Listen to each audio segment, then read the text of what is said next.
The whole reverse body Firebird thing didn't really work for Gibson the way they'd hoped. You know, it was a very radical guitar, but people just didn't catch on to it. And, you know, poor old Gibson had had this year after year, 58 with the Explorer and the Flying V, and even the Les Paul wasn't quite working for them, and the Firebird didn't really fly either. So I know that's bad, isn't it?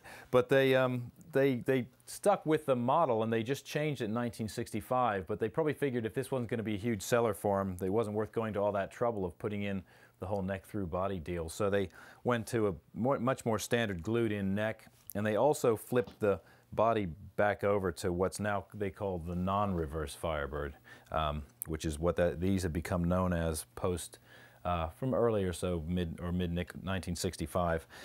Body horns, funny enough, look much more like the proportions of a Jaguar or a Jazzmaster or something now, or at least somewhat more so, a little more melted and rounded off looking maybe.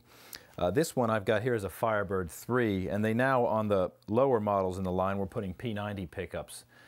They still, in the top models, we've got a non-reverse body Firebird 5 here in frost blue, and they still had the mini humbucking pickups on the upper models in the range. But otherwise, they're pretty similar. They started to use these slide switches instead of toggle switches and changed it pretty much. For many years, none of the Firebirds were very collectible, as interesting as they are, and just recently they've begun to really soar in value. Especially the reverse body Firebirds have become hugely collectible, and even the non-reverse bodies have been going up in price a lot. And they're, you know, still funky, cool guitars. They got a sound that's all their own.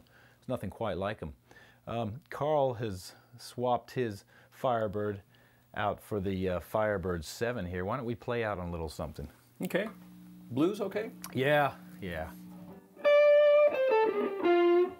1, 2, 3.